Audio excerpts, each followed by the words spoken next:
روز اول چالشه 1000 تا طناب به مدت 7 روز. باور کنید 100 تا دونه طناب رو هم به زور میزنم. همونطور که می‌بینید من یک عالمه چربی توی شکم پهلوم دارم. رژیمم رو از امروز شروع کردم.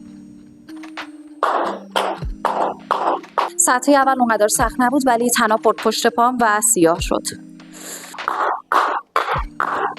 قلبم داشت تون تون تون تون میزنه و فقط 400 تا تموم شد. دیگه آخرشه داره تموم میشه. بالاخره 1000 تا تموم شد. بالاخره.